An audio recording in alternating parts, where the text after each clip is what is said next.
জাতীয় সংসদ নির্বাচন এবং যে গণভোট সেই কাঙ্ক্ষিত গণভোট কিন্তু হবিগঞ্জের যে 4টি সংসদীয় আসন রয়েছে সেই 4টি সংসদীয় আসনে উৎসব মুখর পরিবেশে কিন্তু শুরু হয়েছে। এবারই প্রথম কিন্তু সকাল 7:30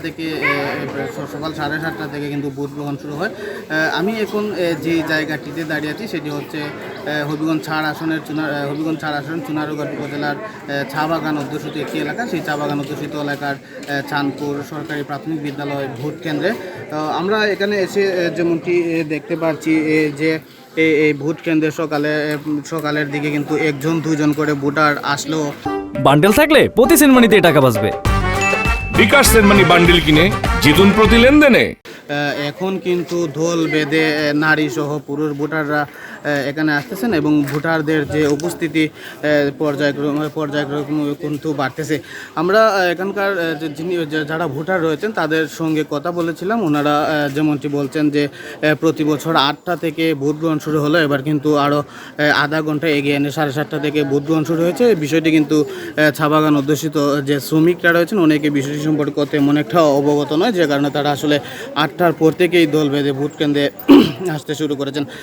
এখানকার যিনি দায়িত্বপ্রাপ্ত প্রিজাইডিং অফিসার, আমরা ওনার সঙ্গে কথা বলেছিলাম। উনি যেমনটি বলছেন যে এই ভোট কেন্দ্রে 60,334 জন ভোটার রয়েছেন।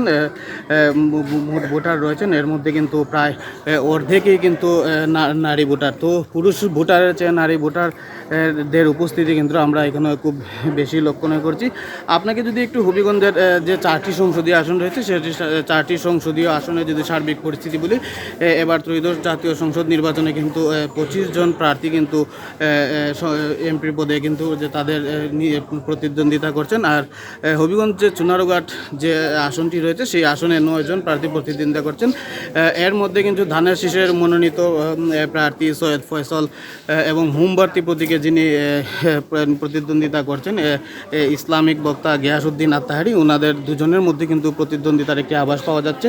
তবে আসলে ভোট গ্রহণ বিকাল 4টা পর্যন্ত একটানা চলবে। সেই ভোট গ্রহণ শেষে ফলাফল যখন প্রকাশ হবে তখনই আসলে বোঝা যাবে যে কে কতটুকু ভোট পেয়েছেন এবং কি পরিমাণ ভোট তাদেরকে আকৃষ্ট করছেন। আমরা চা শ্রমিকদের সঙ্গে কথা বলে যেটি জানতে পেরেছি, আসলে ওনাদের সুখে দুঃখে আপদে বিপদে যারা পাশে থাকবেন তাদেরকে কিন্তু ওনারা ভোট দিয়ে জয়যুক্ত করবেন। হবিগঞ্জের যে 25 জন এমপি প্রার্থী রয়েছেন তাদের 25 জন এমপি প্রার্থীর মধ্যে কিন্তু হবিগঞ্জের যে ভোটার রয়েছেন 18,33,000-এর অধিক ভোটার রয়েছেন, তারা তাদের পছন্দের প্রার্থী নির্বাচিত করবেন।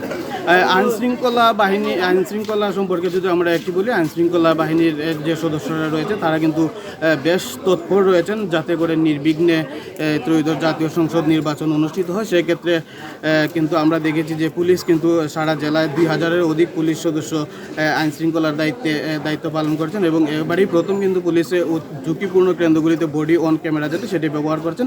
এছাড়াও আনসার, র্যাব, পুলিশ সহ পাশাপাশি সেনাবাহিনীর সদস্যরা কিন্তু সার্বিক দায়িত্ব পালনে মাঠে রয়েছেন।